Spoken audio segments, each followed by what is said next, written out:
As you can see, that is another view of the feed hopper to the reactor.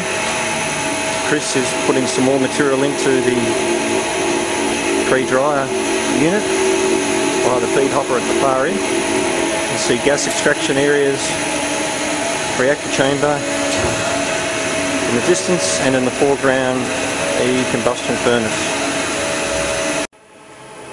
This is the pre-dryer unit, and this is the feed hopper for the raw material going in.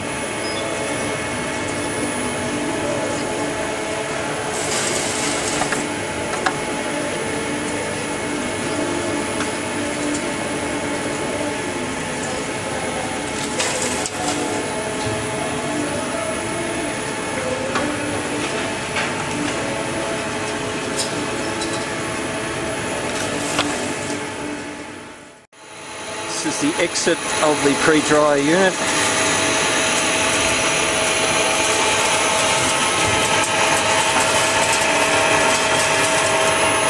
You may or may not be able to see some material falling into the reactor hopper, the feed hopper for the reactor chamber.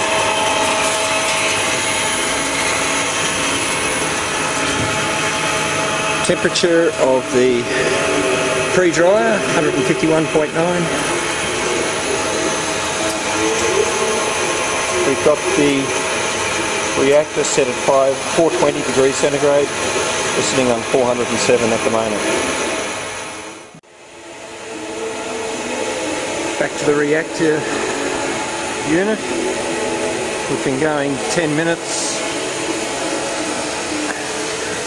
As you can see, the char discharge is an enclosed system. We have water jets to cool the char as it goes into the small cut down 44 gallon drum. Air pump to push the gases through the machine from the condensers. We are starting to get some pyrolysis gases. Pilot jet is, but they're not at the combustible level just yet. Walk around this part of the machine. What you see here are the two condensers taking the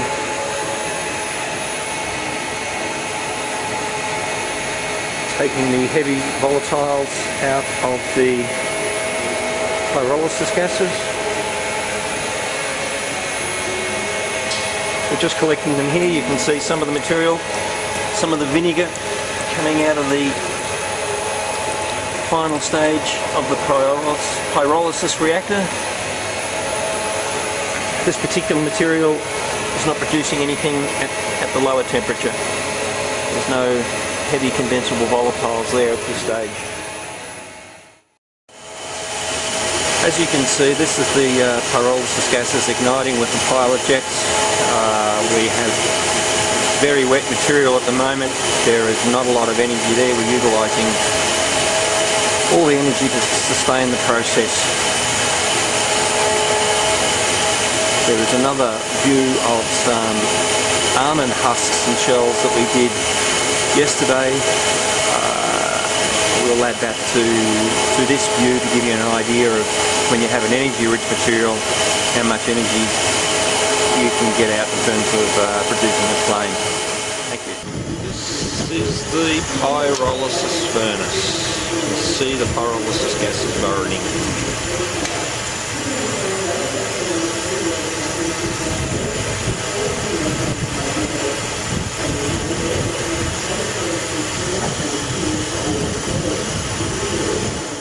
This is the flue gas analyzer running on LPG, propane.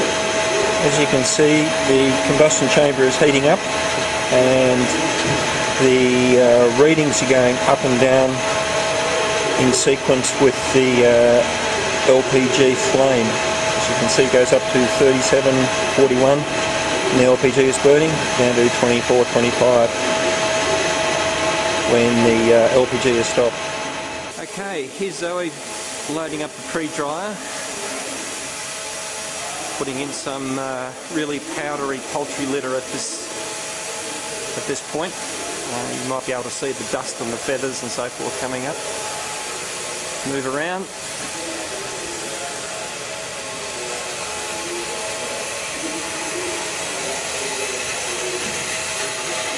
You see the dust coming out from the material.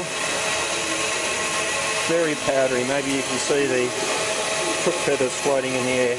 Probably not. That's the feed hopper to the main reactor. Workbench. Furnace. Nitrogen tank.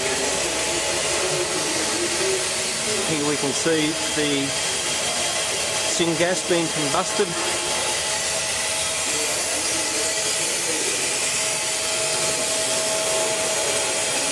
Char outlet in the main reactor. A little bit of a glow from the furnace. A water bath drum to, well, not so much a water bath, but a water spray. Cool the char down when it goes into the container. Reactor condensers, part of them.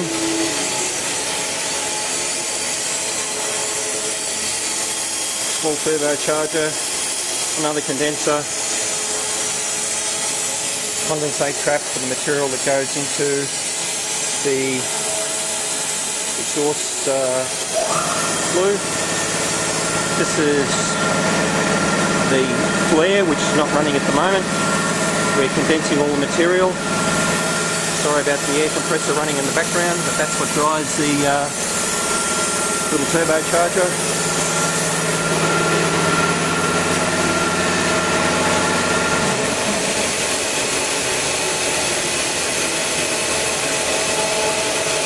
And here we can see the readout. We can see we're getting a fair bit of CO that's escaping, combustible material, and compared to the natural gas, we're 25-30 parts per million over in terms of nitrous oxide and nitrates.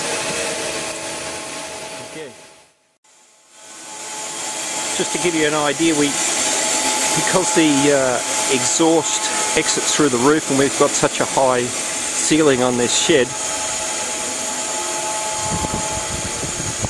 people ask us, does this smoke? The wind is blowing in our direction. I don't know whether you should be able to see some of the grass and so forth blowing in our direction,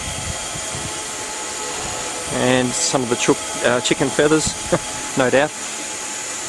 But yes, there's no exhaust fumes.